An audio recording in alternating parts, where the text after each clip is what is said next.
Uhuru comrades, and welcome to today's Omali Tommy Sunday study featuring Chairman Omali Yeshitela. My name is Akila Anai, the Director of Agitation and Propaganda for the African People's Socialist Party, as well as your MC for this morning. Make sure to hit that like button and share this video on the platform that you're viewing from. This week, Chairman Omali Yeshitela continues reading from The New Period, A Time for Party Building, starting on page 39 with the subhead, There Was No Movement, So We Built It. You can access the study materials in the description. For the first hour, the chairman will review the study materials, and in the second hour, we'll open it up to you, our live viewers, to ask your questions. It's my honor now to introduce our leadership, the leader of the African nation and the worldwide African revolution, Chairman Omali Yeshitela. Uhuru, Chairman. Uhuru. Thank you so much, Comrade Director Akili Anai, for the introduction. I want to express appreciation to everyone who's come on to the study on this morning. I would remind people again that this is a presentation that was made to a party conference in Gainesville, Florida in 1979, the end of 1979. It was an important document then, and it continues to be an important document. And one of the things that I hope that we can help everyone to understand, certainly members of our party and movement, is just how significant it is to be locked into to theory, to have a philosophy, to work toward every day toward a to what end, making revolution. And I think that one of the things that perhaps not explicitly stated, but something that should be recognized, I want to say right now, is that this paper helps us to understand that the African People's Socialist Party has always been engaged in a struggle for total independence, for total liberation, that we find any kind of work short of that which would achieve total freedom and independence for Africa and African people around the world, inconsequential or at best, and then at worst, even something that works against the interest of our people and our struggle for freedom.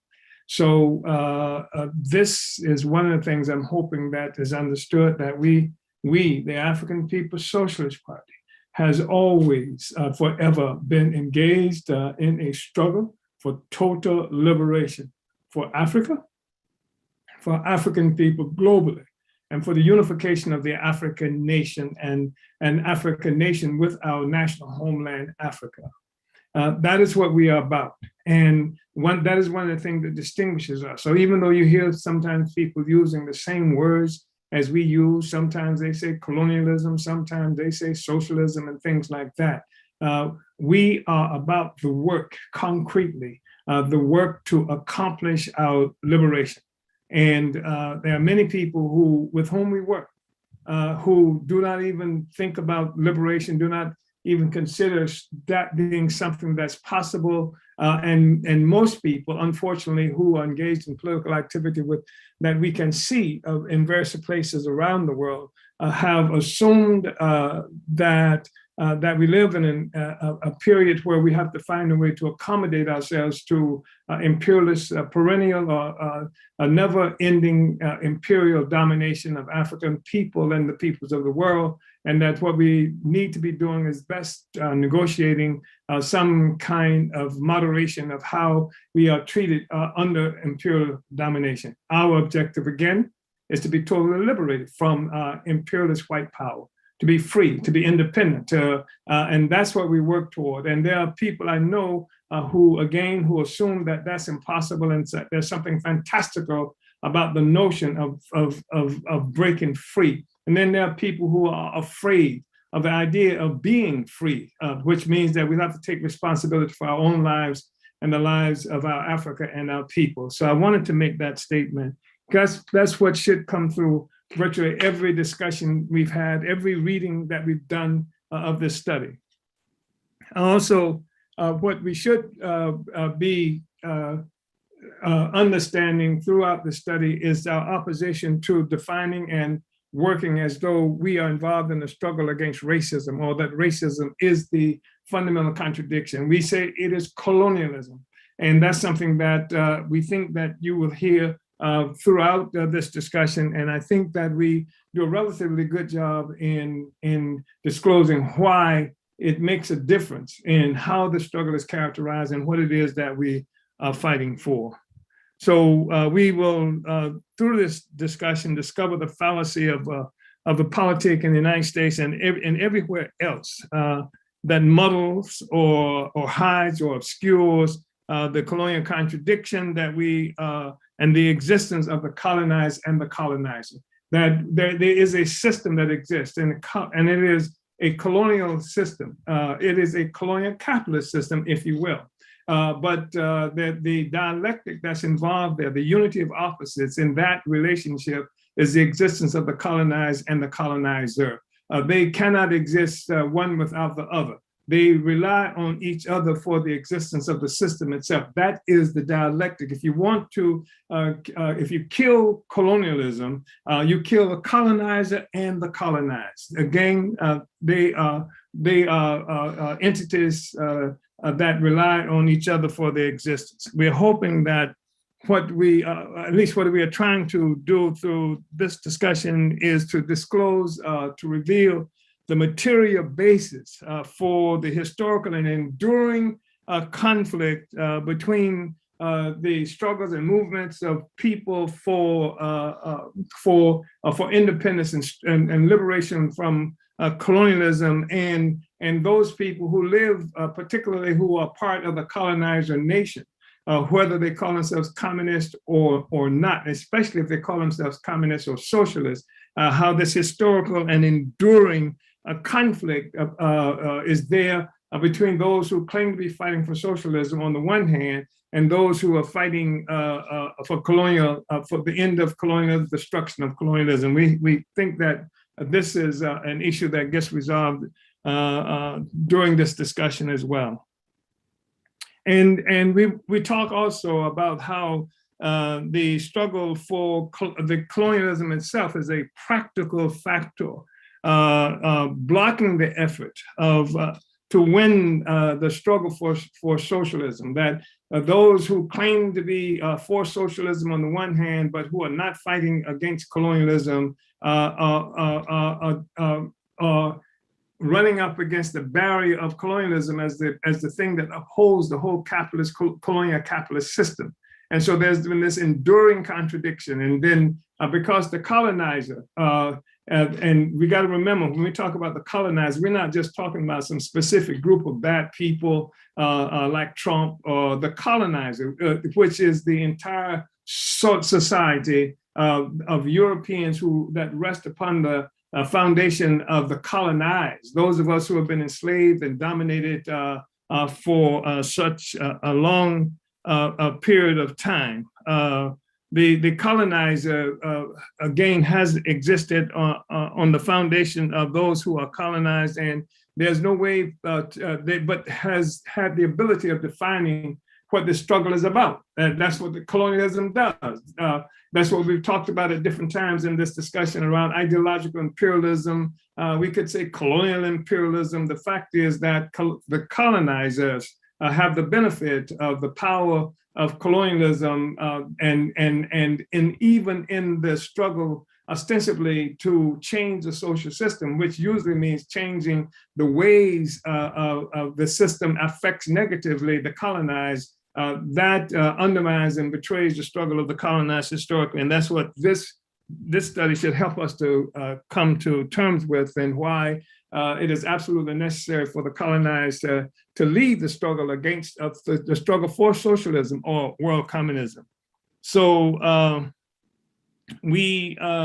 this study is designed to unleash the colonizer, to make it possible for the colonizers to join with the leadership of the African and other colonized to bring socialism into fruition, into existence in the world in a real way.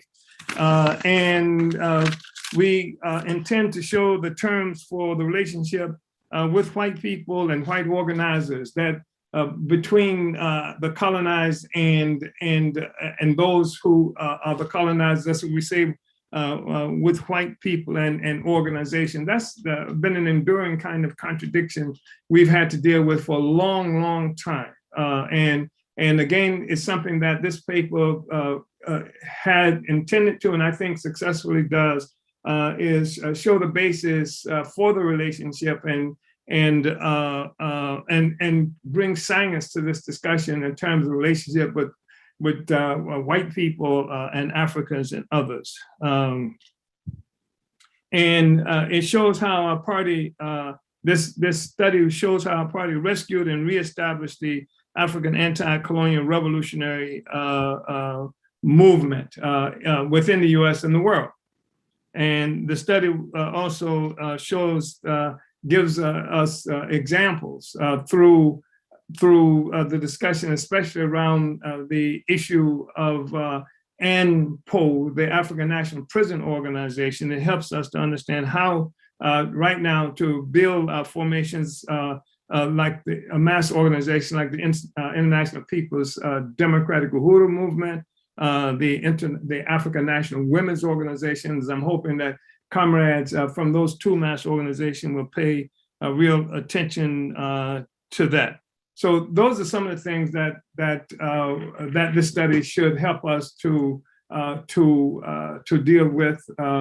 And I wanted to just acknowledge that before going into the study itself. So this formally we begin on page 39, and it will be on the bottom of the document that I'm reading for. And actually, the text begins on the top of page 40.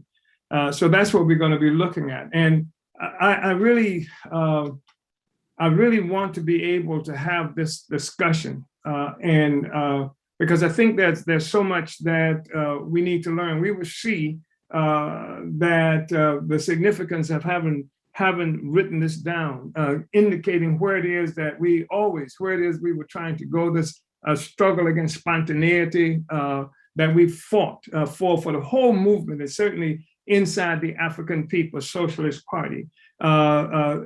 We want that struggle against spontaneity to be understood as a basis for this. And I'm hoping that we can succeed, I can succeed within the time frame we have to do today's study. I'm hoping I can succeed in drawing out some of the issues and questions that I think to be extremely important for people to understand, because this is a document, again, that was written 42 years ago, presented at a conference of the party 42 years ago, but it still has powerful implications for what we do today, as you can see. That some of the things that we articulate that we intended to do, we didn't do for any number of reasons, but you can see the historical trajectory of what we've been fighting for. And if you look at this, you can see why we're fighting for the same things more or less today, even though the specifics may have changed. And you will see that the world situation may have changed in terms of specifics, but the profound contradiction between the colonized and the colonizer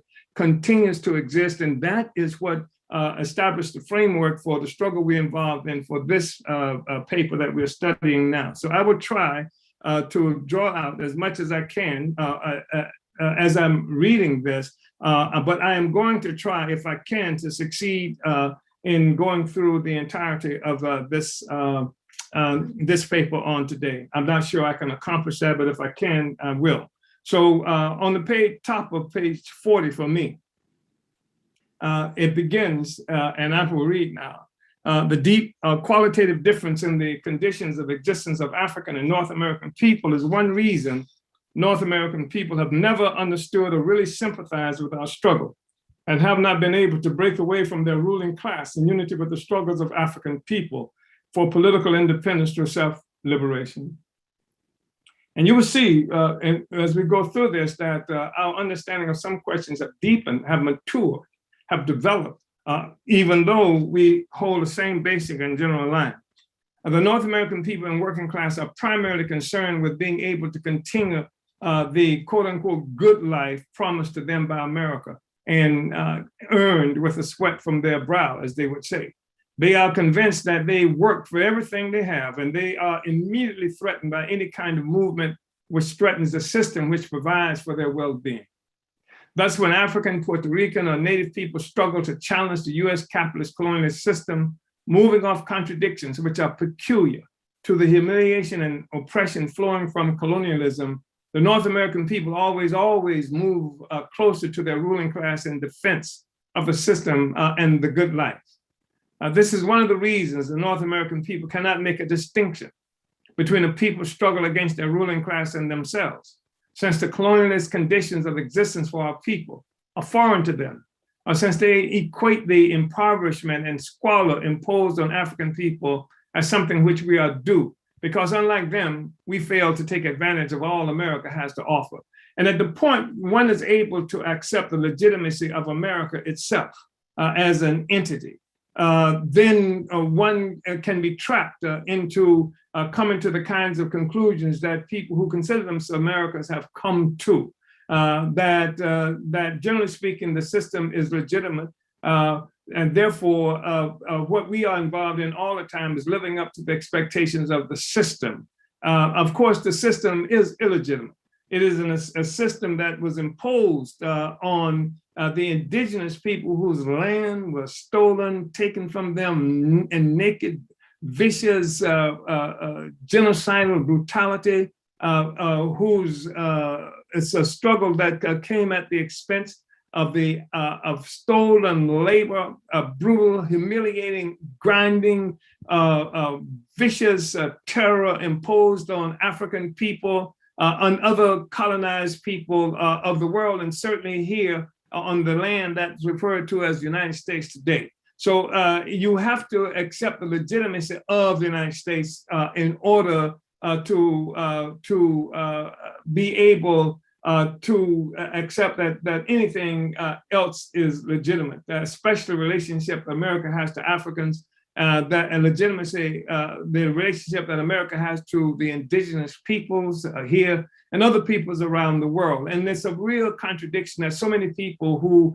look at America and the so-called empire, and they talk about imperialism and how America has gone to various places. It stole territories now called Puerto Rico and Cuba and Guam and the Philippines in 1898, et cetera. And this is some example of the growth of imperialism, or the birth of imperialism coming from US shores. But what is not recognized, generally speaking, is what the party in African internationalism teach us is that the United States itself, this thing that we call the United States, is a consequence of empire.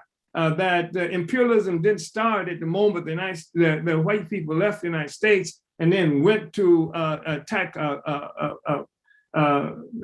Spanish holdings called Cuba or Guam or Philippines, et cetera. It started at the time Europeans left Europe and came to this territory that we now name for Europe and Europeans, the Americas, and took this land, took the freedom of the people here. And so we have people who call themselves anti-imperialists and socialists and communists and what have you, have accepted the legitimacy of the U.S. As an existing entity, as a legitimate entity. Then they end up not being able to understand the struggle of African people and the struggle of the indigenous people as a struggle against imperialism, against colonialism, and the colonial question as being the dominant question that we are dealing with. So we say that thus the contradictions of colonialism act as a shield for the North American ruling class, preventing the US North American people and working class from seeing and sometimes from experiencing the class contradictions which are inherent in capitalist and other class societies. This is why silly, mechanical, metaphysical formulations which call for Black and white unity in the struggle for socialism, regardless of how militant the forces struggling under the slogan may appear at any given time, will always lead nowhere. The qualitative difference in the conditions of existence for African and North American people facilitate the ruling class's ability to address itself to solutions for the contradictions faced by North Americans without having to deal with the deep, fundamental contradictions facing African people, and sometimes at the expense of solutions for the contradictions facing African people within current US borders. And when we look at what's happening in the United States at this time, the United States in particular, and then there's discussion about January 6th, where a group of settlers, of colonizers attacked the settler colonial capital of the United States and actually almost overthrew this government. This is a contest between sectors of the colonizers. It's not a contest between the colonized and the colonizer. And sometimes we get confused, and we see we led to some subjective conclusions around whether or not we like the former U.S. colonial president Trump, and or how much we detested him. The fact is that Trump presided over a system of colonialism, global colonialism, and now the baton has been passed on to Biden and his Vice President Kamala Harris. They preside over a global system of colonial capitalism that dominates the world. And that's what we're looking at. And our solution cannot be one that revolves around whether or not the people who attacked the Capitol on January 6th were racist, whether they liked Black people or didn't like people. I mean, Biden likes Black people, but he's responsible for putting forth the legislation that is responsible for massive incarceration of African people because we are colonized, and Biden is a colonizer. And Biden put African people in prison in massive numbers, put thousands, scores of thousands of a military force called police on the streets of this country in order to maintain the colonial system itself that was facing more and more crises as a consequence of the colonized, us, rising up against the domestic colonialism.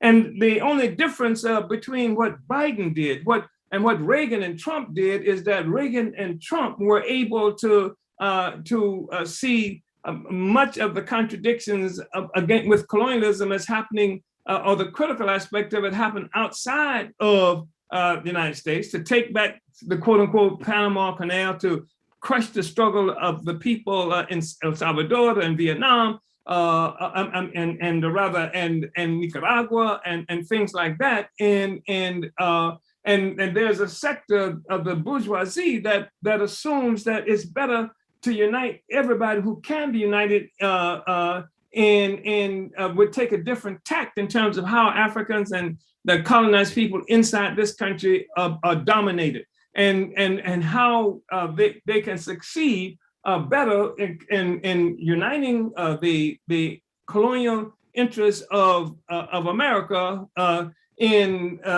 by having the masses of people who live in the United States accept this colonial relationship. So Biden, instead, right now, he's not talking about putting scores of thousands of police in the streets, not directly. It's only indirectly he engages in that discussion by winking at the people who have called for more cops now as a consequence of the uprisings that's happened subsequent to the murder of George Floyd. He's winking at that. But his basic strategy is typical of the strategy of that sector of the ruling class associated with the Democratic Party that relies on uniting as the colonized as tools to maintain the status quo of colonialism. And so instead, Biden would have the one who's over the Interior Department that's responsible for maintaining the oppression and the theft of the directly dealing with the indigenous peoples whose land has been stolen from them. He would put an indigenous woman in charge of that. He would put an African man in charge of military forces that's responsible for dominating and killing colonized peoples around the world. He would encourage, along with people like Soros, who works daily to get more African people connected as district attorneys and chiefs of police and things like that. They become functionaries to maintain the colonial domination. And this is, by the way, is one of the reasons for the contradiction that you see happen between sectors of the ruling class in this country. That sector which believes in using a hammer and direct oppression to maintain it, and that sector which believes that you need to pull in part of the colonized to maintain the social system, and sometimes pulling in members of the colonized goes against the philosophical upbringing of others who are opposed to African people occupying certain positions of authority, which comes at the expense of many ordinary colonized people itself. And this is what Trump and those forces were able to mobilize. But the basic thing that has to be understood is January 6th represented a contradiction, a contest between sectors of the ruling class. And we cannot be confused, sectors of the colonizer population, I should say, and we should not be confused by that. To the point that we line up with one sector of colonizers versus another sectors of colonizers, because whatever the outcome is that we are still colonized and we have to end this colonial relationship. That's what the African People's Socialist Party is about. And so we say such oversimplified formulations and struggles often force the ruling class to perfect its bourgeois democratic system and capitalist colonial state apparatus by giving it a more democratic form. And that's what Biden right now is attempting to do, although he's walking a tightrope. And I can't say Biden is walking a tightrope because Biden appears to be not capable of walking too much of anything, just looking at the guy and listening to him. It seems like he's somebody who they wind up and get out to make a speech and then read a teleprompter and then bring him back. But the point is, that's the role that he plays that I've just described now and what we need to understand. So we say it has been the theory of primitive accumulation, which has led the party to a deeper understanding of the implications of our colonial situation in the struggle for socialism within current US North American borders. It has been the theory of primitive accumulation combined with our struggles to resolve the contradictions within the solidarity movement, which has led the African People's Socialist Party to understand that the structured relationship between the party and the African People's Solidarity Committee is exactly correct. The relationship of the party to African People's Socialist Party is a concrete reflection of our theoretical understanding of the political and social reality presented to us by capitalism and colonialism in the US. And I want to say this because there are some people who throw at us terms like people of color, and which is sort of a wing of the anti-racist kind of politic, and people throw at us terms like intersectionality, and then there was one well-known African man who was especially recognized as a force in the had himself been a political prisoner, and who we had attend an event that we organized years ago. And this event was something that he came to, and he had never been in a party event. And he had never seen the relationship that the party has to solidarity forces. And when he saw this, he was concerned because one person he met was I think her mother, was Japanese. And he was saying, well, you should be in the party too. He didn't say this to me. He didn't say this to members of the party, but he was sowing discord, or attempting to, by saying, well, you should be in the party too, because you are a person of color, et cetera. And this was just part of what he did, but it muddles up the question. And there are people who are like that in terms of how they understand things. And some people are mischievous, as this comrade was mischievous when he did that. Like I said, he did this behind the back of the party, and he was trying to sow discord within the ranks of the Uhuru movement. So the party has always understood that no theory for the liberation of our people can be subordinate to the promise of North American solidarity, and that it may be necessary to win our liberation independent of any strategic relationship with progressive North American forces. That might happen. We have understood that our struggle for independence through self-liberation thanks to the primitive accumulation factor, will undoubtedly set the vast majority of North Americans against us, creating the probability of our struggle for independence assuming the form of race war. Moreover, as socialists, we had to face the practical problems which are blocking the struggle for socialism within current US borders, namely domestic colonialism.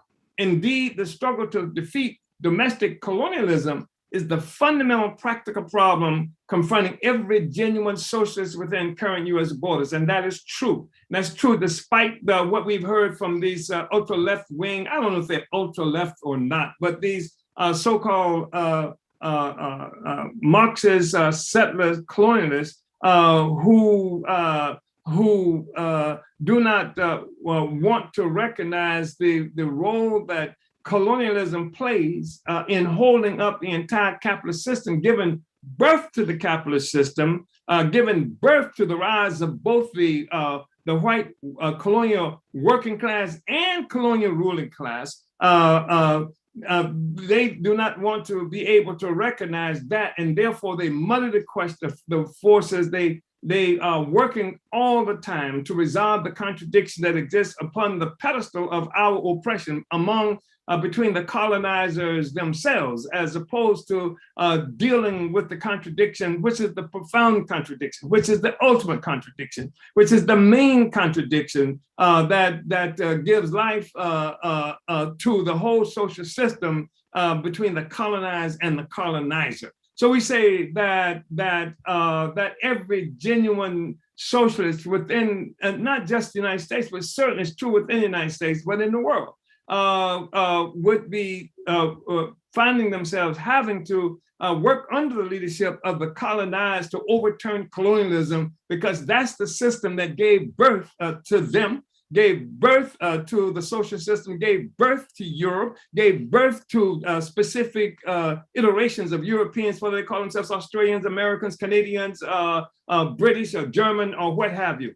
So therefore, it became clear to us that the political and strategic base for the existence of the African People's Solidarity Committee and its ideological and structural relationship to the party were grounded in a firm theoretical basis. It is a theoretical basis which is consistent with our long-time perceptual understanding that a victorious struggle against colonialism would provide the basis and conditions for an immediate struggle for socialism, and that within that fact lay the basis of objective unity between African people and the progressive and working class North American people. Now, our continuing theoretical development has led us to conclude further that a successful struggle against US domestic colonialism is an absolutely necessary prerequisite for a successful struggle for socialism.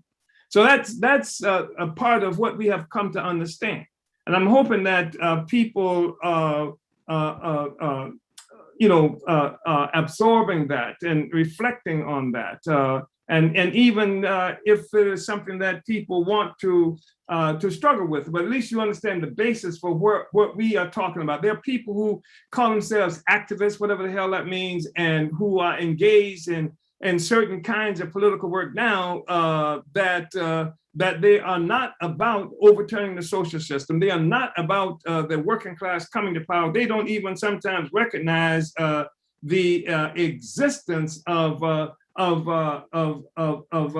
colonialism as a primary factor, or the need. Sometimes they don't recognize the existence of the class contradictions and how it articulates itself through colonialism in particular. So Comrade Matum, I know you're with it, and Comrade Ali Hutley and Chiwo in Houston, I see you, and Zondile, this is a really important discussion, and I'm hoping that people are dealing with that. Comrade Demetra and King L, we see you. So I want to continue this discussion, and I hope that I am being relatively clear, because it's really important. And so this theoretical development helped the party to have a deeper appreciation for the African People's Solidarity Committee, and to understand that the structural relationship of African and North American people to the struggles against U.S. domestic colonialism and for socialism were correctly reflected in the structural relationship between the party and the African People's Solidarity Committee. This theory has been successfully tested in the real world, even as we thought of it as a so-called relationship, and were unaware we were dealing with questions which have objective theoretical implications capable of standing on their own feet, that is to say, independent of our will. So we are talking about a relationship, but the fact is that there is what we are looking at are questions that have really serious theoretical implications that stand on their own feet. So regardless of whether or not we're talking about a relationship with the APSC and the party, the fact is that we are colonized. The people who come into the African People's Solidarity Committee are colonizers, that white people are the colonizers, and Africans and indigenous and people like us are the colonized. That stands on its own feet. So independent of relationship, that's what we mean when we say this is independent of our will. This is an objective reality, and it has objective theoretical implications.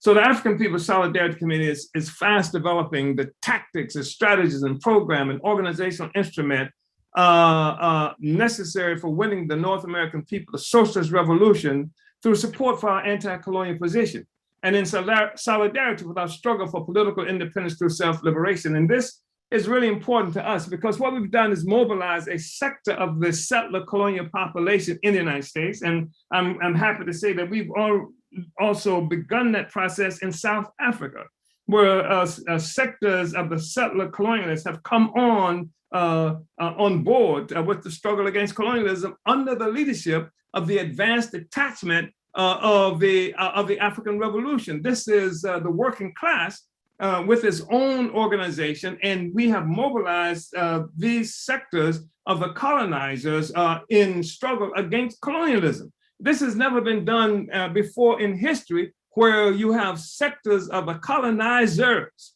who work under the leadership of the colonized against colonialism.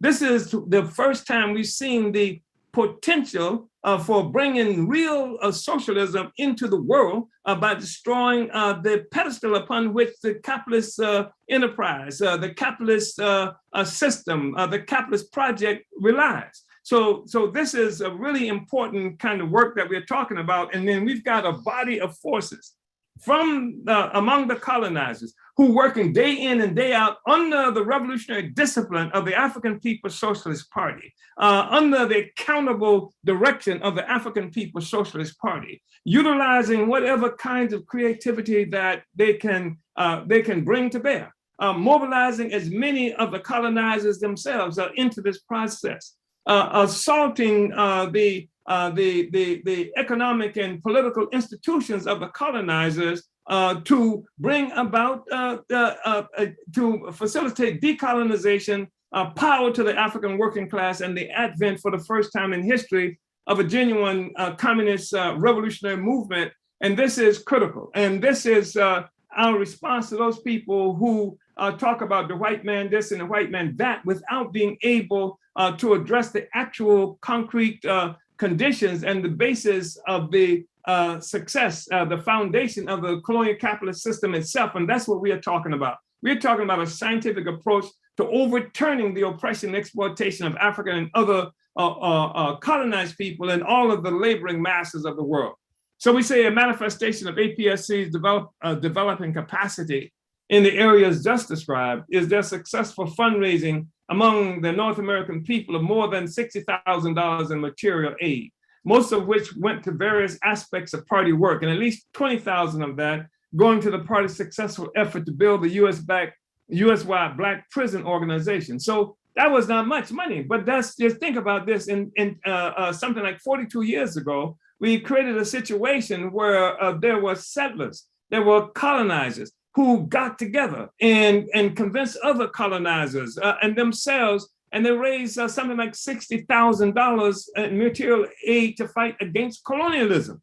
And that wasn't just some abstract stuff where they give to United Way or some other kind of entity, charitable entity like that. but these were resources that were going as a part of a decolonizing project. You can give to these charity entities forever, and they can show how wonderful they are because they give charity, but they don't give charity, they don't give resources that's designed to end the colonial relationship. They don't give resources that recognizes the resources that they are giving as coming to them as a consequence of the colonial domination of African and other peoples around the world. They are doing it out of the quote unquote goodness of their heart, but they're doing it to undermine the will and the self-determining capacity of the African working class and other exploited and oppressed and colonized peoples of the world. So on September 1, 1979, 2 years after the Atlanta meeting where the most recent initiative was born, the African People's Socialist Party saw its most ambitious campaign up to that time unfold before our very eyes. The success of that effort, the founding conference of the African National Prison Organization, ANPO, is a generally accepted fact.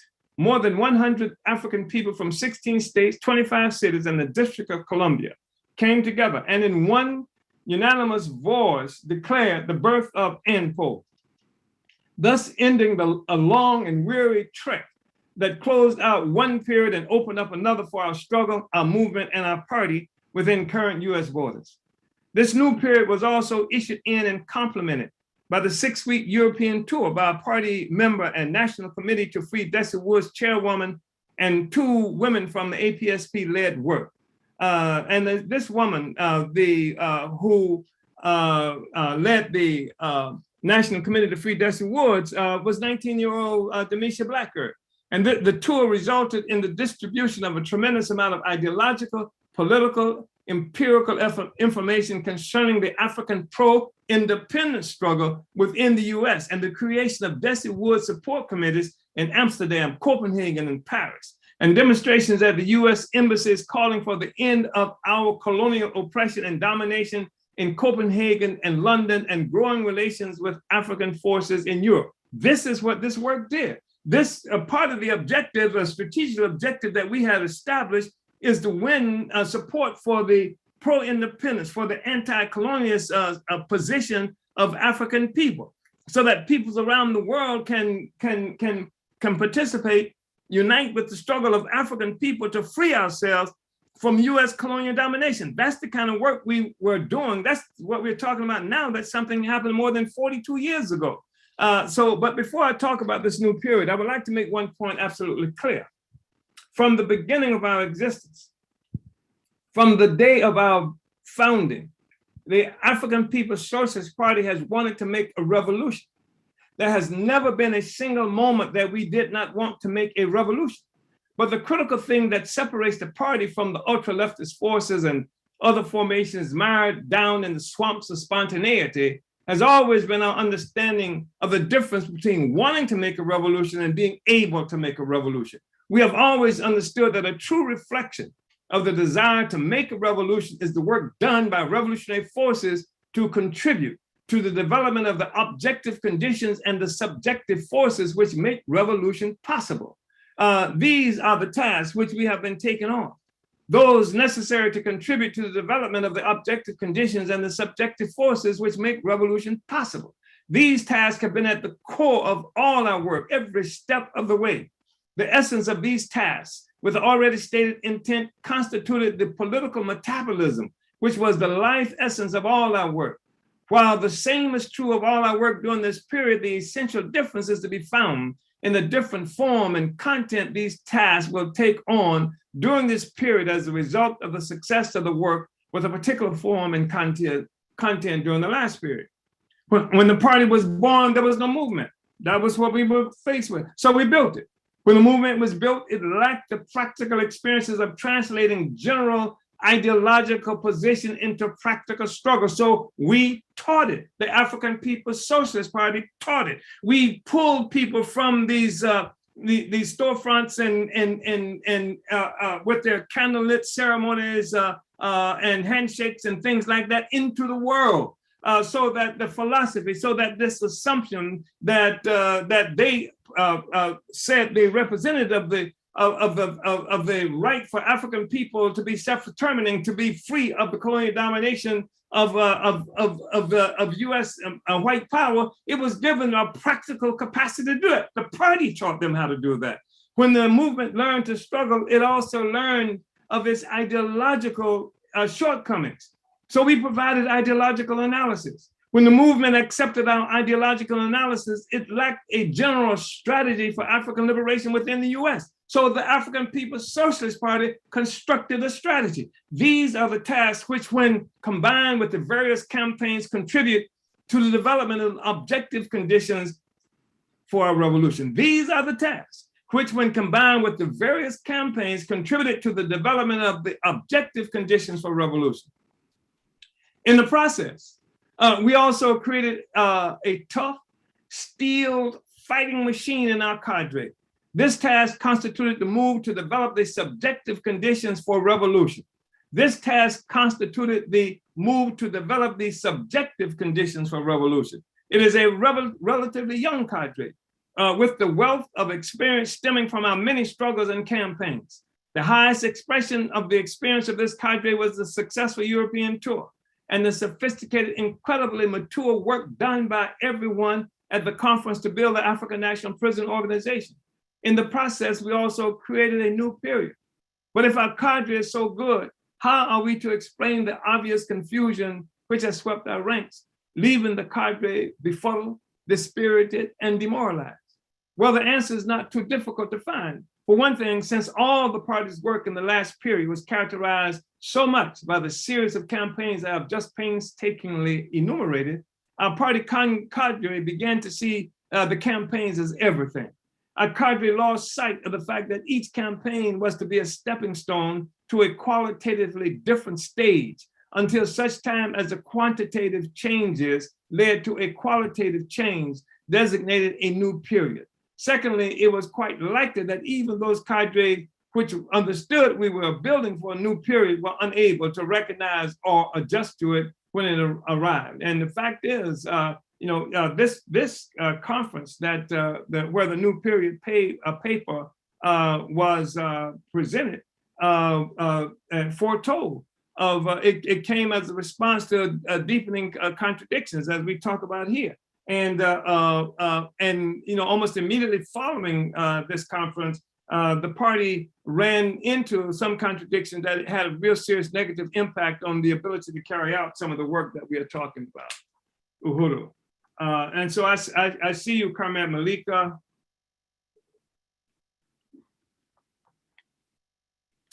And King L. So I want to move it forward. So in any event, it is clear that after so many years of campaigning, cadre members had developed a spontaneous outlook. And now everyone is confused, waiting for the next campaign, when the place that we have now reached in our development and in the development of our movement and party demands a period of party building instead. This then is the character of our work that the new period has imposed on us. Our work will still be designed to develop the objective conditions and subjective forces necessary for revolution. However, the work during the last period has demanded that we change our approach to these tasks, making the party building process the form and essence which guides these tasks and within which the tasks take place. After all our work in building a movement and solving so many of the practical, ideological, and theoretical problems of that movement, we are now faced with the question of who will lead this movement. I say it will be the African People's Socialist Party that will lead this great movement. That is, if we are able to overcome our present adolescent stage and agree to grow up in a hurry. These were serious struggles that the party was involved in dealing with. And in the African People's Socialist Party, you will find in this party a 50-year-old memory of the revolutionary period and of the African Revolution itself. And this is extraordinary because what has happened to us mostly is that the colonizer has destroyed most of our revolutionary organization within a short period of our founding. Even the romanticized and iconic Black Panther Party of the US had a revolutionary lifespan of only about 3 years. Most of our movements have not been able to exist long enough to achieve political maturity and experience and what have you. And there is little continuity in a revolutionary movement if every 3 years you have to build a new organization that starts off from scratch as it understands the world. What we're saying is there's a historical continuum that you can find in the existence of the African People's Socialist Party. And this history belongs to somebody who came into the party yesterday, somebody who joins the party today, somebody who will join the party tomorrow, as well as people who've been in the party for 2 generations or so. It's our history.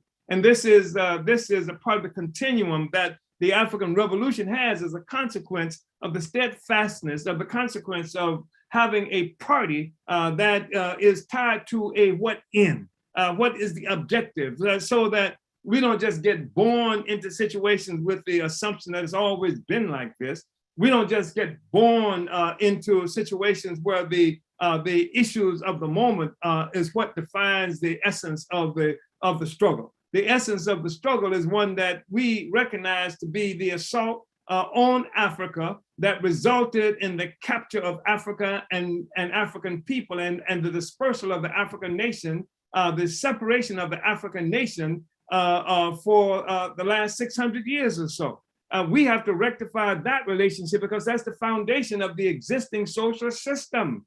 That system has to go. It has to be destroyed. And any quibbling around this question is a form of opportunism that is designed, that the consequence, whether it's that designed to do that or not, the consequences of which will leave us forever under foreign and alien domination and trying to exist in the grips and the death-dealing, humiliating, oppressive grip of colonial capitalism.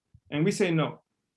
So the key to our ability to lead rests with our ability to build a massive revolutionary party in the process of carrying out some programmatic and strategic objectives over a period of the next several months.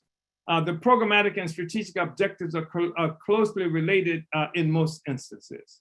The fundamental difference in the two is that in most instances, our programmatic objectives are clearly and unambiguously tied into our party building work. The strategic and programmatic thrust of the party has always guided us. Our strategic objectives, although tied to our party building work, are more definitively associated with achieving certain long-term objectives that challenge objective conditions in a way that makes our party building work easier. These strategic objectives transform the general political landscape within the US so as to make it conform to post-party building requirements for the practical task of the revolution.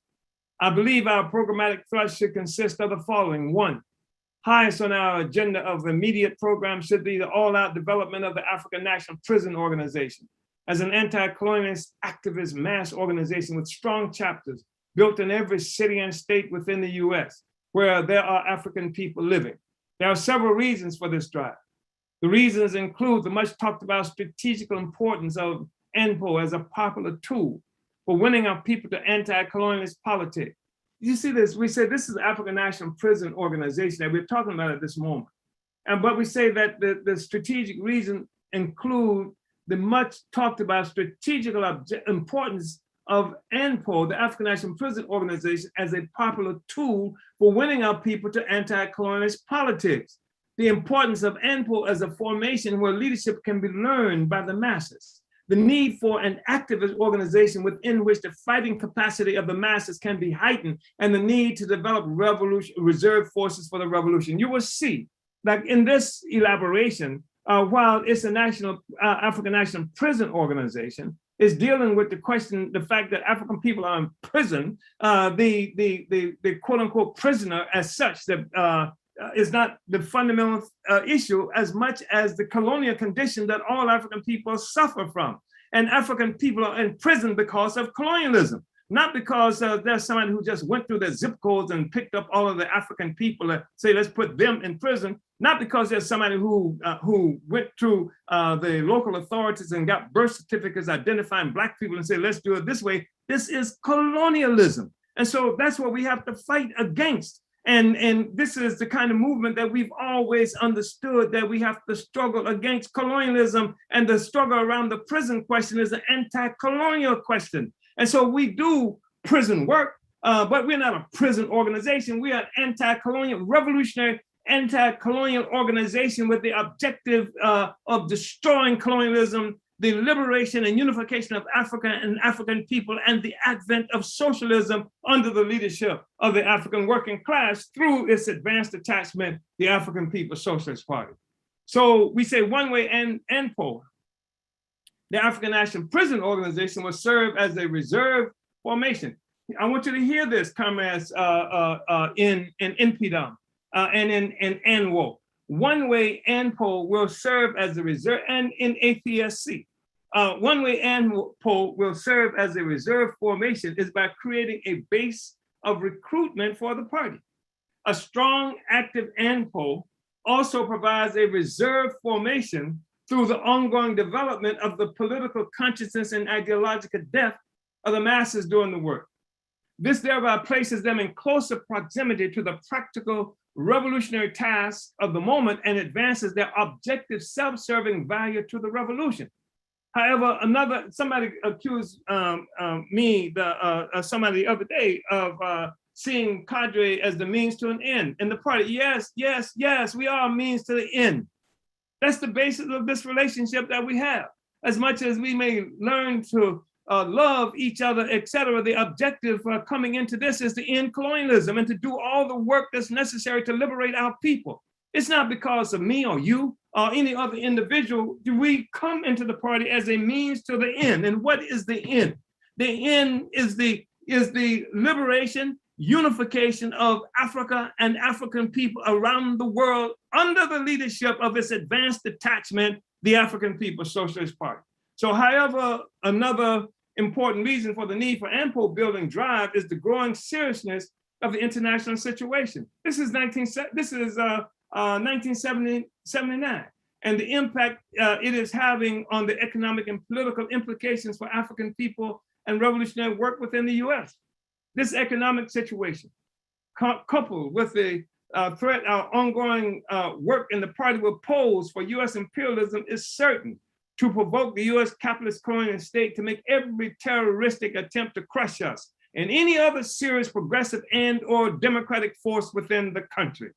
The real ability to resist the reactionary forces of the state will be determined by the depth and sharpness of the popular mass movements and their ability to mobilize the people around every crucial issue. Indeed, there must also be ongoing mass struggle by the people, winning more forces to the revolution if we were to maintain an offensive posture and oppose any attempt to impose on our movement a military defeat similar to that which occurred during the 1960s. So I just want to say this is really important for us to understand, because we bring all kinds of subjectivism into our work, our revolutionary work. We bring it into our work in general, African people who are supposed to be engaged in destroying our colonial domination, and we bring it into which creates some contradictions between the party and other forces, because we are always insisting that everything that we do has to be designed to overturn our colonial domination and to create a new world, to end the system of colonial capitalism and to initiate the emancipation of all the working people of the world, and under the leadership initially of the African People's Socialist Party, the African Revolution. That's what we're about. And so people have been upset with us because we didn't seem to be sympathetic enough to a particular individual or a particular this or that. We are sympathetic, but our sympathy is reflected in the fact that we want to end the system that creates the situation for the individuals that you're talking about and for all the individuals who we don't know, who we have never seen. And there must be an organization comprised of forces who willingly, voluntarily become professional revolutionaries, which means that that core of people who will lead us to victory, who will lead the masses of the people under all circumstances, who will withstand anything that the oppressor throws at us and tries to use to prevent us from getting to our goal of a liberated and unified Africa and African nation, and the emancipation of under the leadership of the African working class in the form of its organization, the African People's Socialist Party,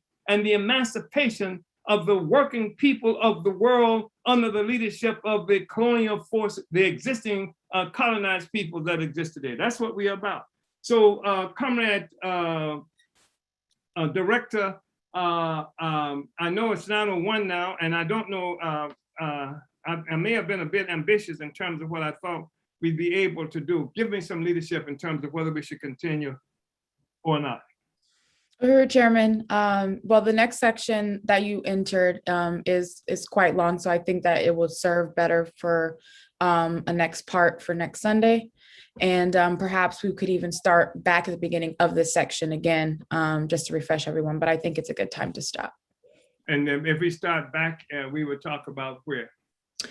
We would be talking the strategic and programmatic thrust of the party has always guided us on the top of page 45. Page 45. All right, thank you so much. No problem. All right. Uhuru. Uhuru, Chairman. Well, and of course, I didn't want you to stop. I mean, if we could, go longer, I would definitely, ask for that, because it, as we continue to read further and further, it gets just, more dynamic just going through this process. There are several things. One, how we're talking about this new period at that time, but we're not just talking about a period that the party just walked into, but we're saying the party created the new period based on all of these efforts, the whole, taking on the question of, reviving the Black Revolution that had been crushed, and every, and everything that we did in the process of trying to do that. We ushered in this new period. We just didn't walk into it.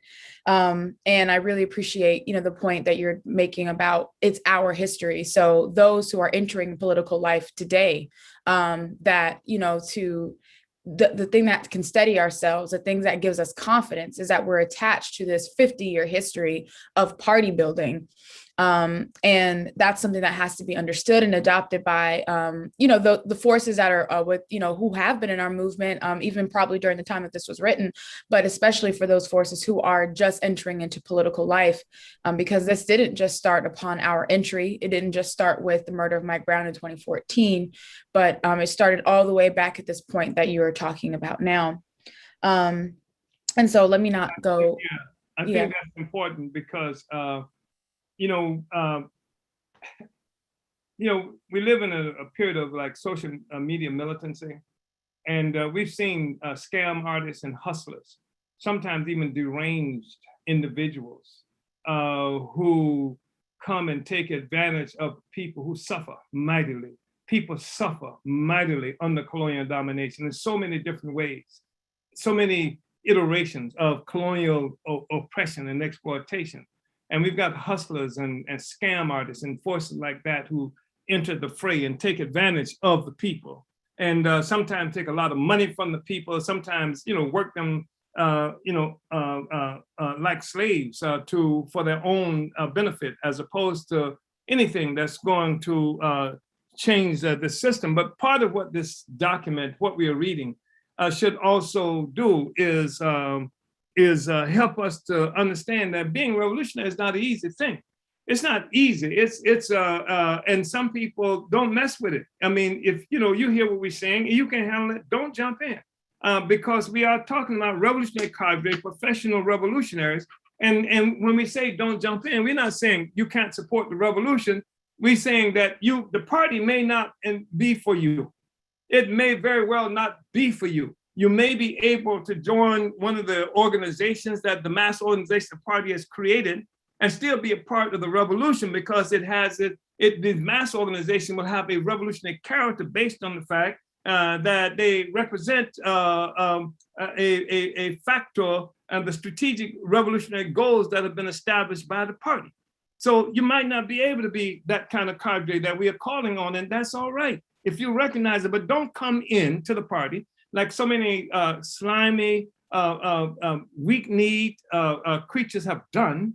And then once you come into the party, you see you can't do this, then as opposed to being able to admit to your own inadequacies, because the party tells you who we are. We says when you're coming in, this is what it is. It's a voluntary relationship. We're not the mafia. We're not some street organization that's going to kneecap you if you don't go along with what we said. You know, this is voluntary. And so when you have to submit to the party, though, to be a member of the party, you have to submit to the party. And this is part of what I'm hoping that going through this document helps to expose and show the heroism that members of the party have been involved in through its history. We are saying that this is the kind of work revolutionaries do. And they've done them all over the world. They've done it in Cuba, Vietnam, China, every place. This is what revolutionaries do if they want revolutionary conclusions. And some of the struggles that we've been involved in contribute to that direction. Solving the problems of revolution is what it is that we are about. So that's one of the things I think is really important for us to see, to expose to people who are really interested in the revolution, what it is, what revolutionaries do, what motivates revolution, the goals of the revolution, tactics and strategies of revolution and things like that, and what revolutionary cadre has to be capable and willing to do. And so that's what we say about the party. There are people who've been in one of the mass organizations or another of the party, never and gone for years and years before understanding that they could do it, and they wanted to join the party, and we welcome that.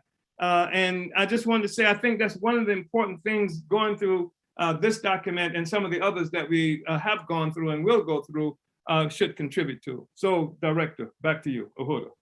Uhura, Chairman, thank you so much. We're going to go ahead and move it now to the announcements portion, but I just again want to salute you for this political education today, for the leadership of the African People's Socialist Party and the worldwide African Revolution over the past 50 years. And I just also want to make sure everybody who's tuning in to remind you to like and share this video and subscribe to the Burning Spear TV on YouTube for more revolutionary political education such as this. And you can go ahead and type your comments and questions into the chat while we take a look at the announcements for this week. So also just want to acknowledge where people are watching from. We have Oakland, California, Chicago, Illinois, Minneapolis, Minnesota, St. Petersburg, Florida, Philadelphia, Pennsylvania, Los Angeles, California, Lakeland, Florida, Boston, Massachusetts, Houston, Texas, St. Louis, Missouri, Lagos, Nigeria, Switzerland, Norfolk, Virginia, Montreal, Manhattan, New York City, Occupy Tanzania or South Africa, Birmingham, Alabama, Richmond, Virginia, and Huntsville, Alabama all checked in with us today. And in terms of our announcements, of course, this study is being brought to you by the Department of Agitation and Propaganda, where we're winning the war of ideas. For your worldwide revolutionary news and analysis, you can visit theburningspear.com, order and distribute the Burning Spear newspaper, and become a subscriber today. Get a 1-year subscription, 12 issues delivered straight to your door for $25, or the new digital subscription. You can get a combo of both for 20% off and gift the subscription to comrades and family members. You can do all of this at theburningspear.com/subscribe. Tune in to Black Pride 96 FM Radio, a project of the African People's Education and Defense Fund, to hear Chairman Omali Yeshitela and music by Africans from around the world and so much more. Broadcasting out of St. Petersburg, Florida, and accessible via the Black Pride 96 app for Apple or Android, or online at blackpower96.org. The theory of African internationalism is a theory of practice. All the energy of the African People's Socialist Party is focused on the destruction of colonial capitalism. Africans of the world, go to our website at apspuhuru.org to fill out our contact form. And order your copy of Chairman Omali Yeshitela's latest books, Vanguard, The Advanced Detachment of the African Revolution, An Uneasy Equilibrium, and more from Chairman and other leaders of our movement at burningspearmarketplace.com. Join the African People's Socialist Party Monday, August 2nd for a virtual commemoration. Oh, next slide, please. Join the African People's Socialist Party Monday, August 2nd for a virtual commemoration of Glenn Ford, the intellectual African warrior. Chairman Omali Yeshitela, leaders, and loved ones gather for this event to recall the life of Glenn and his contribution to our struggle. The commemoration starts at 6 p.m. Eastern and can be viewed on the African People's Socialist Party USA Facebook page and the Burning Spear TV YouTube page. Long live Comrade Glenn Ford.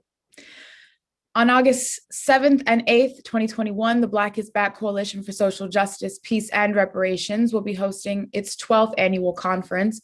It will be a virtual conference designed to take our struggle forward during the ever-deepening crisis enveloping the U.S. and the colonial capitalist world.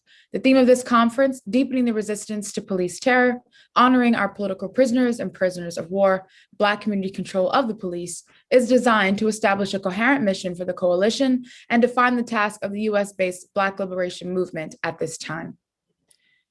Like and follow the Loezi Kinshasa like page on Facebook for more African internationalist political education.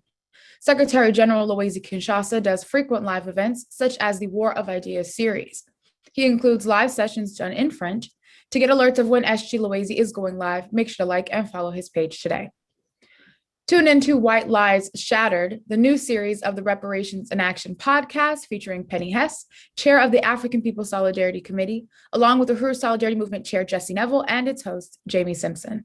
Check out the podcast on uhurusolidarity.podbean.com or wherever you listen to podcasts for a series that challenges and exposes the distortion of history by the colonial ruling class and reveals the truth about the past, present, and future from the eyes of the African working class.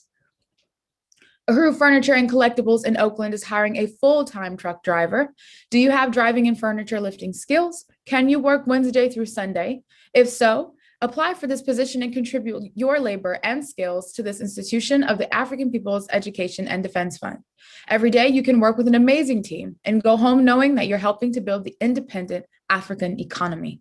Uhuru Furniture is just one of the ways APDF is paving the way for genuine economic development in the African community. What do you want your legacy to be? Apply by visiting our website, uhurufurniture.blogspot.com. On Tuesday nights from 9 to 10 p.m. Eastern, join Ralph Pointer on What's Happening Blog Talk Radio. Tune in by calling 347-857-3293. Ralph Pointer sits on the Black is Back Coalition Steering Committee and chairs the BIBC's Political Prisoners Working Group and also leads the Lynn Stewart Committee.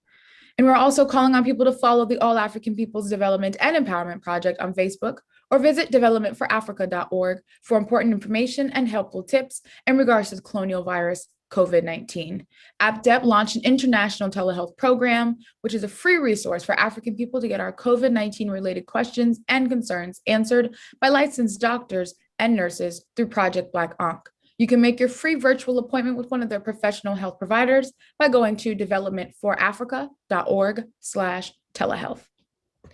And to keep up with our movement events, visit the burningspear.com's events page and subscribe to our mailing list. And again, make sure you like and subscribe to the Burning Spear TV on YouTube to catch every episode of the Omali Taught Me Sunday Study and donate to PayPal at paypal.me/Omali Taught Me. That's it for our announcements for this week, and we'll now get into the Q&A. So our first question, Chairman, we actually have two that we had last week that we're going to take. We had a question from Comrade King L, and he commented in his question, Uhuru, I send a revolutionary salute to Comrade Chairman and the party at large. It's impossible to exaggerate the importance of these studies, especially from a historical point of view. Speaking of history, my question today is, what does the APSP teach about and how does it interpret the period characterized as the Reconstruction era? Immediately following the Civil War, or within 1 year of the end of formal chattel slavery, formerly enslaved Africans took state power, resulting in over 600 state legislators, mayors, constables, sheriffs, etc. And what lessons can be drawn from that period that we can learn from and apply today?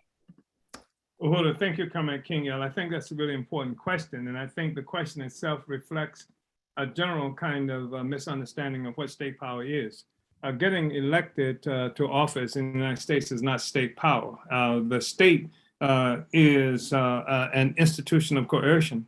And sometimes under normal situations for colonialism, That is to say, when the colonizer does not have some role in government, or a significant role in government, you might see people who run for office in government. They are representing sectors of the ruling class for control of the state, not and for control of the state. So usually you will have a government and members of a government, or historically, this is how it has generally worked out, who will have responsibility over institutional state power, like the court system and the police and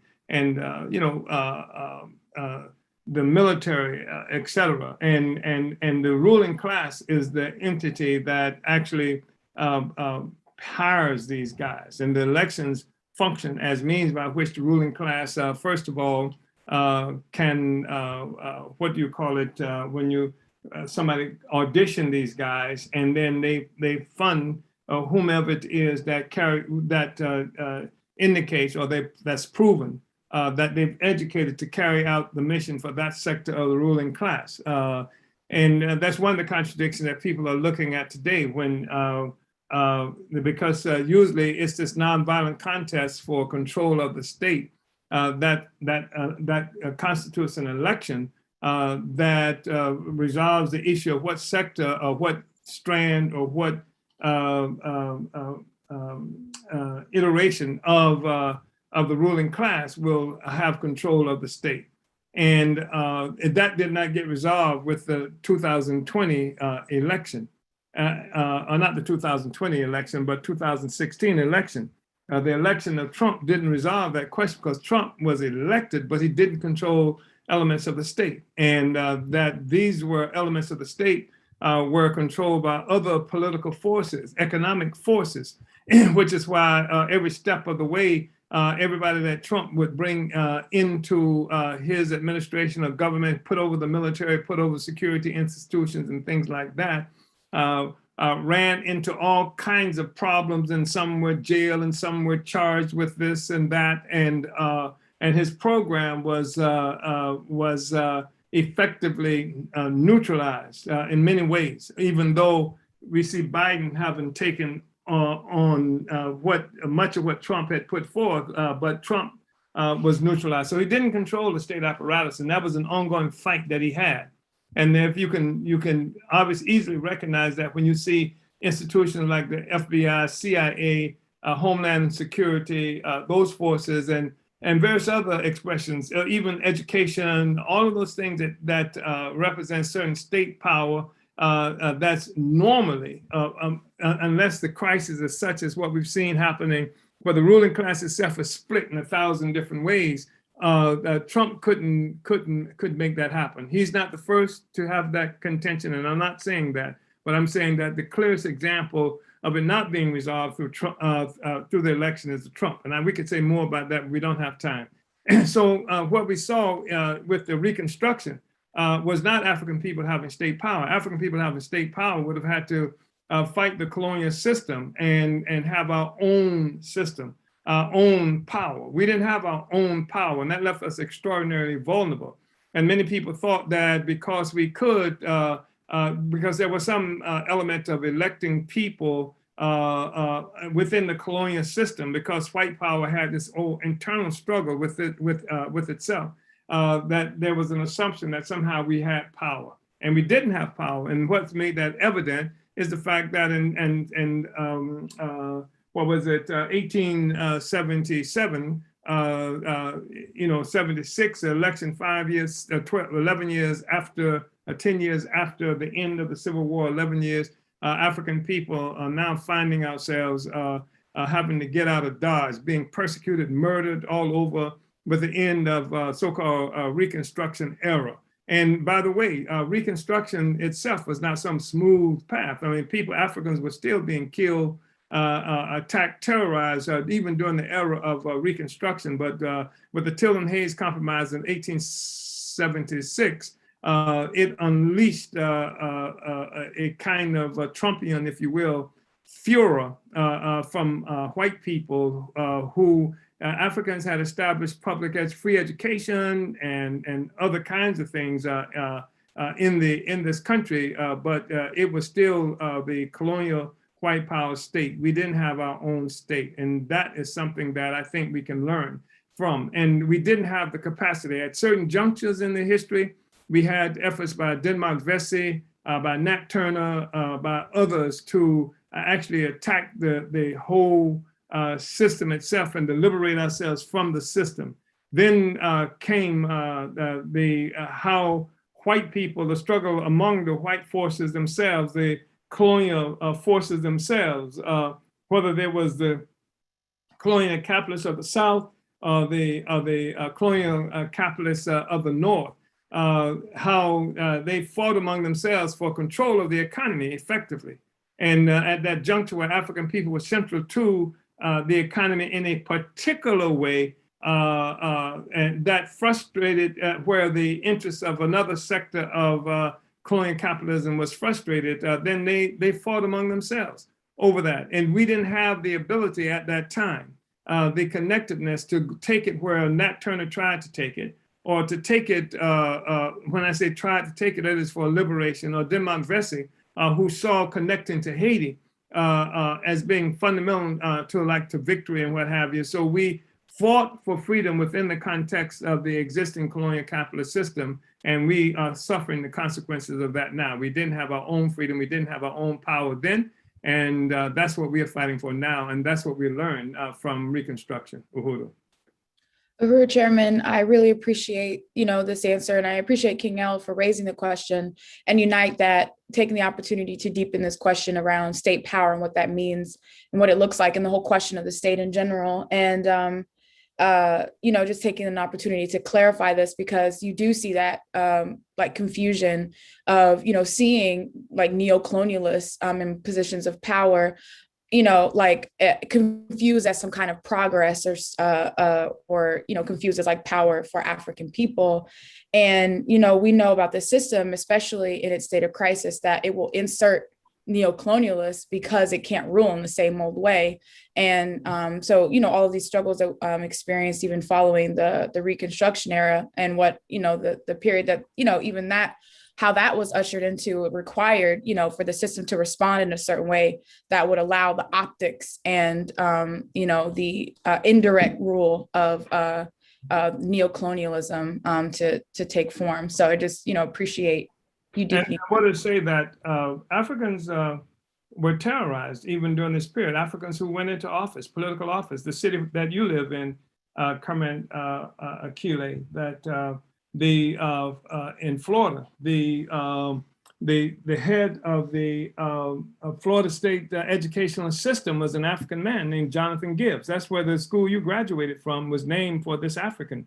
And so that kind of thing happened. You have good people like Charles Barron, who just won an election. We supported Barron in that election with no illusions that we were going to political power. But from that position, he used that position to advance the struggle for liberation, not with the assumption that we were now free, that we had state power. If we had state power, it would be all over. We didn't have state power. The state is still in the hands of our oppressor, where even Comrade Charles Barron has to be concerned, about. He's done remarkable things and advanced, I think, the struggle for our people in many different ways through that electoral process. And we've got other people like that, Comrade, we work with in St. Louis, Jesse Todd being another example. And your campaign for the city council in St. Petersburg, Florida, the Comrade Jesse Neville running for mayor on a platform of unity through reparations. These were struggles that we took on with no illusions that we were going to state power, whether we won the election or not. That was not going to give us state power. That was just going to give us a position from which we could be better placed to fight for real state power that's not going to come through the electoral process, certainly not in the United States. So, Uhuru, yeah. Uhuru, thank you, Chairman. And King L says, Uhuru comments, I want to appreciate this Sunday study. As always, it has been an invaluable education. By the way, I'm tuning in this morning from I'm going to mispronounce some of this stuff, but Ramapo-Lenape Nation Territory, aka New Jersey. Sorry, Aguru. Thank you, King Al. So we're going to one more question from last week, and this came from Comrade Elon, 1967, in Palestine. They asked, "How can we fight anti-Blackness in the Arab society?" Yeah, that's an important question, because what we have, and that's an extremely important question, because what we have is, as many people recognize, some people recognize, that there was the Arab slavery that existed for something like 1,500 years, longer than the Atlantic slave trade, as it's characterized, the so-called the transatlantic slave trade, the trans-Saharan slave trade, where African people were taken as enslaved captives by Arabs, and the consequence of that, in many ways, can be seen in terms of physically, of like African people clearly located in certain places in the Middle East, part of which comes as a consequence of African people have been enslaved and misused. Because when you enslave somebody, they are just like any other tool or instrument. If you own them, you do what you want to do with them. Everything from sexually to just casual brutality and things like that happen. And also that influences the mentality. There's an imperial attitude that you see sometimes that permeates the Arab society as well. And I've seen it, and people have experienced it. And that is one of the struggles that we're involved in. But Arab society, but I want to say, having said that, and it's important to recognize that, and I'm glad this comrade mentioned that, because there's a sector of our movement that some of which I'm convinced is attached to in U.S. intelligence organizations that talk about that the real problem that we have is with the Arabs, and that and that's where we should concentrate our struggle. That we can't be talking about the total liberation of Africa and the unity of Africa. We just have to talk about the unity of Africa below the Sahara. And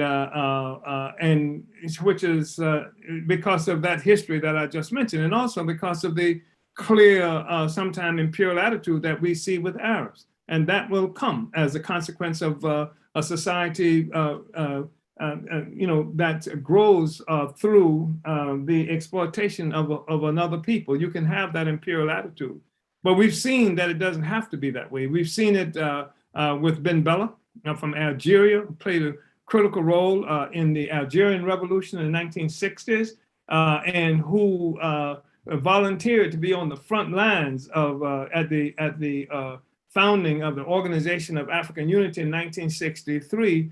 Volunteered as the main task to be taken on is to African people to march on South Africa and overturn it, tear it down, burn it up, etc. We saw that with Ben Bella and people with like-minded. We saw that to some extent with Nasser, who was the head of state in Egypt during the time of Nkrumah, who worked with Nkrumah to try to unify all of Africa. So those were examples of the possibilities. And I just want to say that it's important to recognize also that the world economy does not revolve around Arab oppression of African people. The world economy revolves around the social system that came from capitalism. That's European intervention that created a whole global economy that's connected the entire world. All of the economic and political configuration of the world owe its energy and its existence from that. And so even Arabs face the wrath of this global colonial economy, colonial capitalist economy. That's why you got U.S. troops, that U.S. forces who, speaking specifically, like with Arab, were killing people in Syria, intending to dominate people, of Afghan, throughout that whole region. And of course, the Persians, Iran are not Arab, but generally speaking, it's the U.S. that's and not just the U.S. but the whole European project, which is a colonial project, got its birth from colonialism. Defined much of what we call Arab territories as they exist today came out of that the rise of colonial capitalism. So if it were so, what has to happen is that within the Arab community, there has to emerge a real revolutionary sector that recognizes class contradictions existing among Arabs. That Arabs, like Africans, not free from that reality, and has to provide the leadership for the masses. Just like my responsibility is to provide leadership for the masses of African workers and oppressed people in terms of recognizing what our contradictions primarily what our contradictions are. That's the responsibility of advanced attachment. That same thing has to happen among Arabs by genuine revolutionary Arab forces, and who are willing to unite with the African revolution to make that happen. Because it's going to take a practical struggle. That if we look at what's happening in the Arab world today, look at what's happening in the Middle East, and that, of course, not just Arabs, but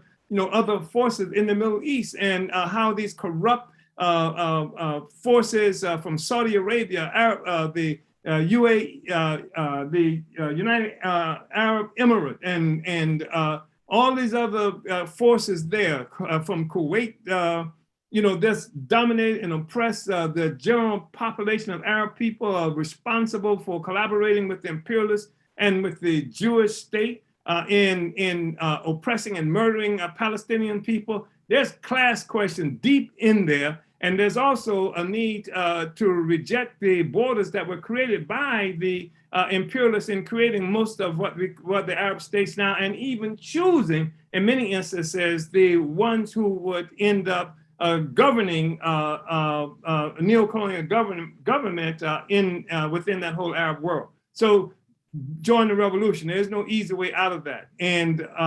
And introduce the Arab population to revolutionary theory and the class question, and help to build a revolutionary organization there. That's the best I can do. And I've talked too long, I know that, because that's what has to happen.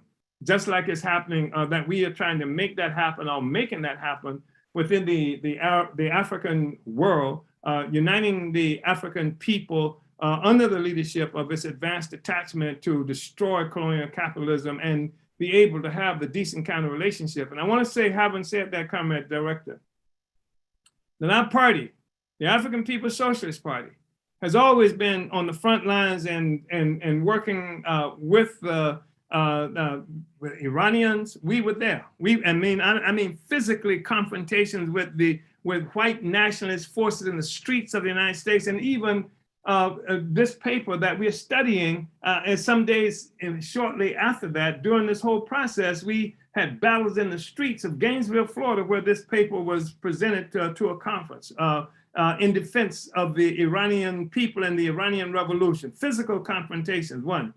We've always worked with the Palestinian revolution. We are absolute solidarity. We don't quibble around the question.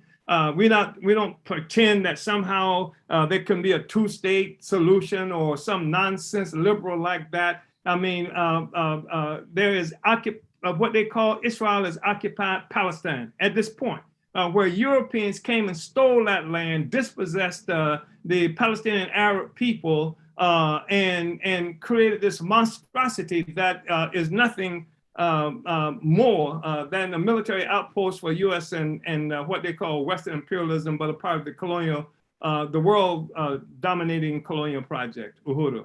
So I hopefully that was helpful. What was the comrade's name? Their username on YouTube is Alon 1967. Okay. So. Uhuru. I really appreciate that answer, Chairman, and I appreciate the question that was posed by the comrade, and just really unite. And you're bringing us back to the center focus, that the system that the world is experiencing is a system of, it's a global colonial capitalist system. And, all of the contradictions that we're experiencing today, including those class contradictions, are rooted in this question of the global system of colonial capitalism. And, people often, especially those who are trying to deter us away from that objective of destroying the global colonial capitalist system, will talk about, slavery, conducted by, like Africans enslaved other Africans. And that's the reason why we can't, unite with Africans in the US, shouldn't unite with Africans in Africa. And the question of like slavery in the Arab region, and, all of these things used to take people away from the center of what it is that it's about. And like you said, those did not create this global system of colonial capitalism. This is what we're looking at, like you said, as a European intervention on the process. And voodoo did not free Africans in Haiti. And right. And I just want to say that it's really important for us to continue to explain and harp on the fact that the class question in the whole world, the class question in the world is concentrated in the colonial contradiction.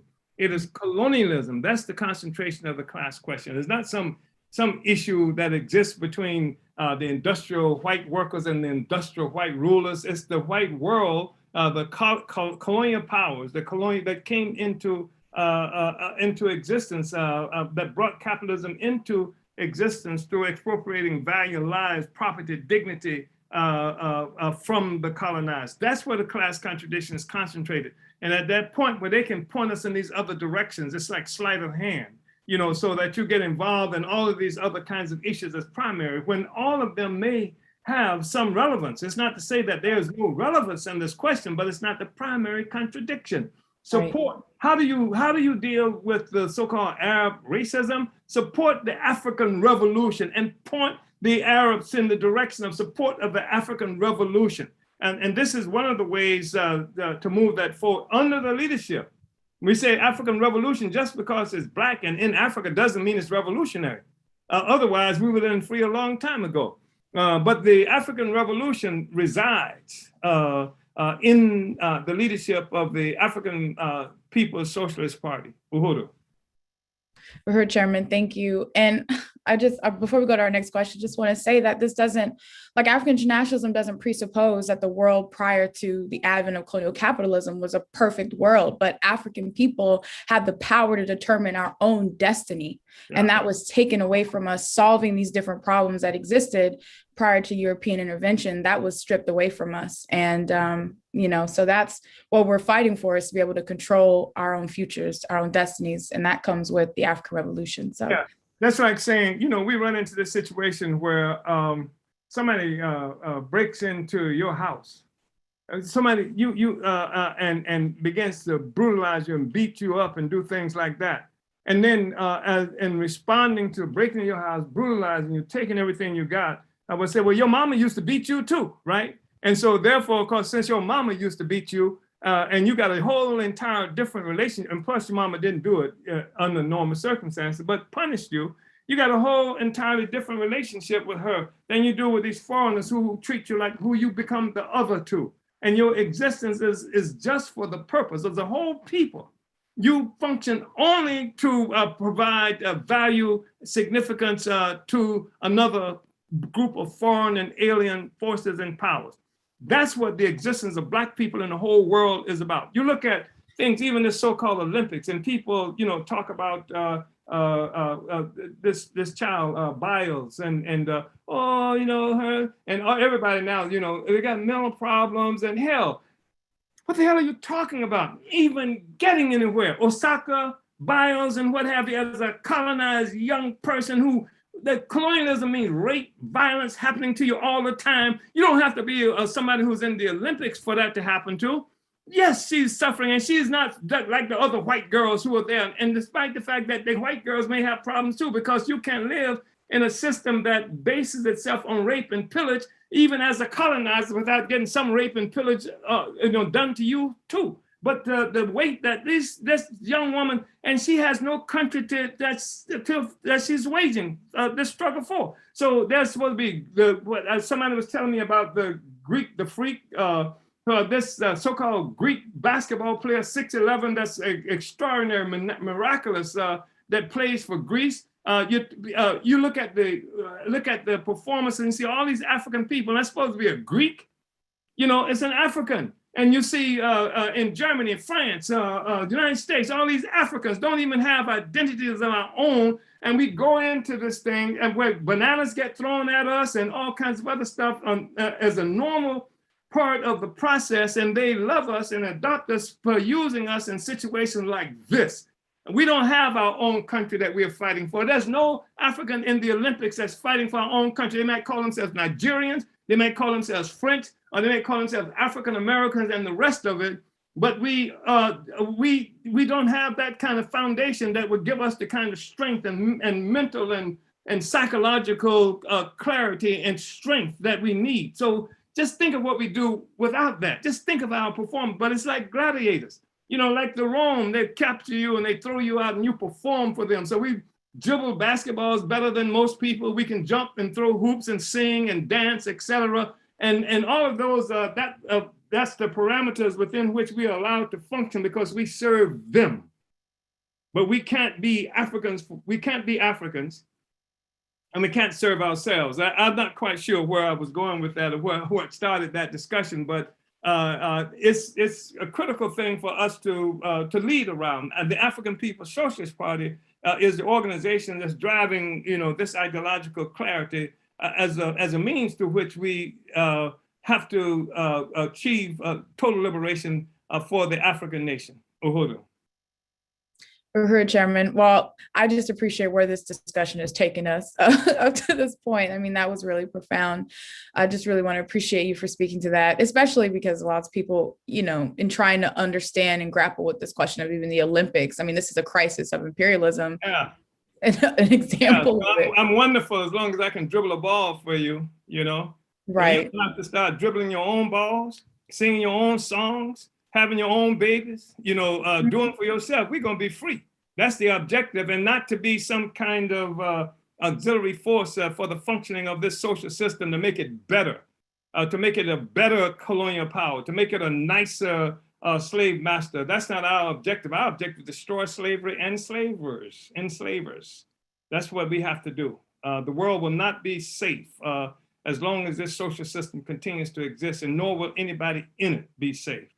And Uhuru. Uhuru, Chairman.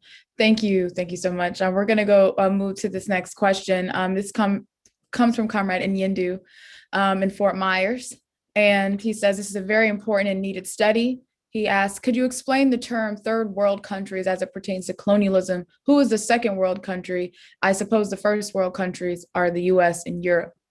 Yeah, those would be the first world countries. I've never appreciated those designations that's been used. I think Fanon may have helped to popularize the whole concept of the third world, which would be mostly Africans and those who have been colonized or live under colonial domination or neo-colonialism or something like that. In the second world, I imagine would have been like forces who might have at some point been a part of forces like non-aligned nations, and I think they've come up with this concept of what do they call them, emerging nations or something to that effect, that they might have considered, well, most of them were third world countries, but there are these other forces that might be characterized as some kind of moderate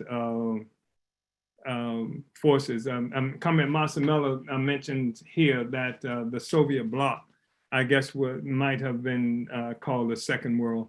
That's Comrade Masamela has said that the Soviet bloc was considered the second world. Comrade Nyendu. Uhuru.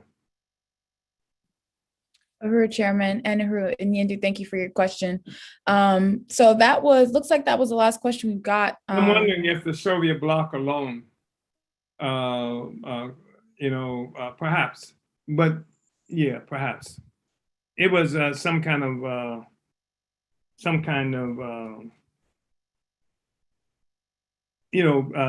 don't know how to call it, but obviously the third world would have been the colonized peoples and Africans and things like that. The first world would have been, generally speaking, Europe and the United States. But I hate the term because I don't think these first, second, third world really defines the relationships that we are talking about. I think the relationships can be better defined than that. Even though there's a kind of a third worldism politic that I'm familiar with, and it was especially profound and perhaps still is in California, in the United States. But we've run into it in other places around the world. There's a kind of third worldism, a third world politic. Uhuru. Uhuru. Comrade Jesse in USM says China was also considered second world. Yeah.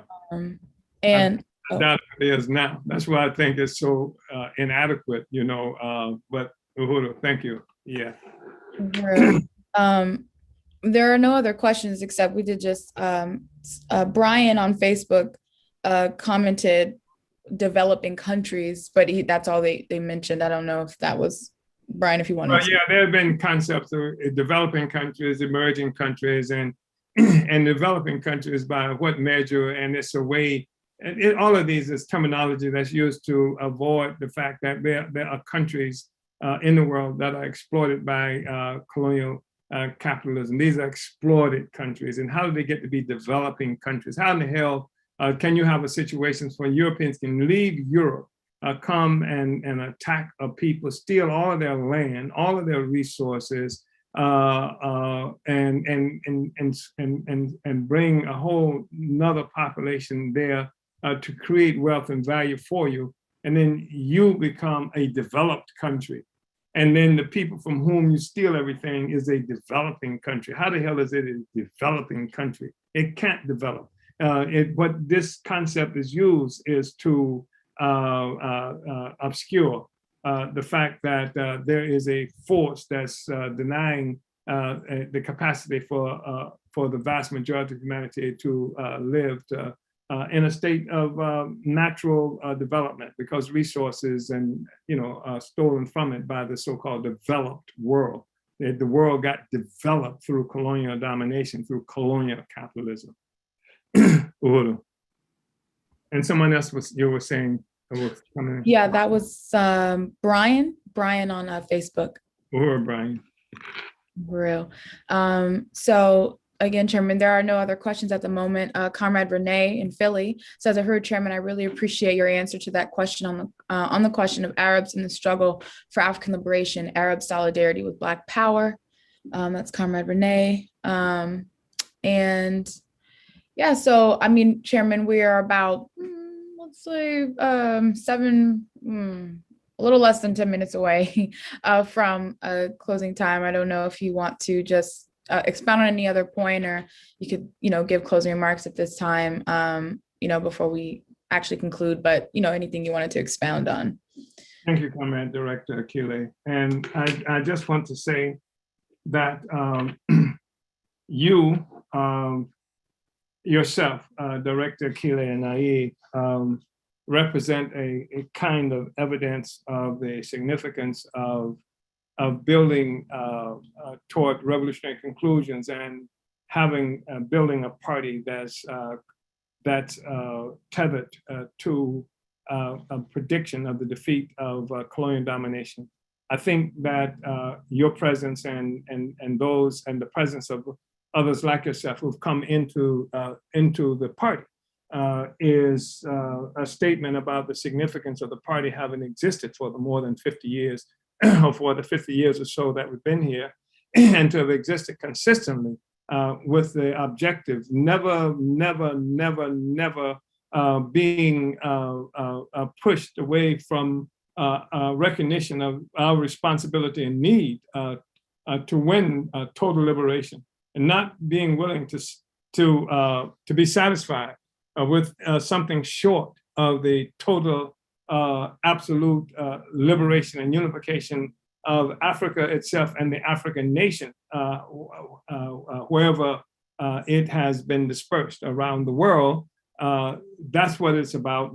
And I think that being here today, your being here, is part of the evidence of just how powerful being the consistency of the party what it represents in the world. So I want to say that. And then, I know that we've created just tremendous engines for this revolution, the African People's Solidarity Committee, the Hutu Solidarity Movement, the fact that for the first time in history, we've penetrated the colonial power in South Africa. We're not intoxicated by the latest militant that can engaged in stunts in South Africa, saying that they believe this and that, but don't have programs that designed to destroy the system itself, destroy the borders itself, to bring the African working class to power, and seeing South Africa as an anchor, perhaps, for the liberation of the continent of Africa, and in unity, under the leadership of the African working class. So we're not involved in stunts like that. We have been firm in our conviction, and we are elevating forces from the African working class to their full stature, and assuming the leadership. This is what the party is about. This is what we are saying that constitutes real cadre. This also helps us to recognize that everybody can't be in the party, and we don't want everybody in the party. You have to be willing to submit to the party, to the will of the party. You have to be willing to see yourself as this steeled cadre that has united, voluntarily made revolution your profession. That's what, and then we have to learn how to do this. It doesn't mean that this is an easy accomplishment, and it doesn't mean that it can be something that's accomplished without serious contradictions and problems. I saw everybody here is probably aware that Comrade Glenn Ford passed, I think it was on the 28th of last month. And I've had an opportunity to speak to his daughter, Nia or Tanya. And speaking to her, I'm reminded by a relationship that African fathers and daughters, seem to have, and it is powerful. And I'm mentioning this because the making revolution is difficult, and my daughters, just incredible forces, and some of them have gone through. I have 3 living daughters now, and some of them gone through very difficult times. But the thing is that daughters, and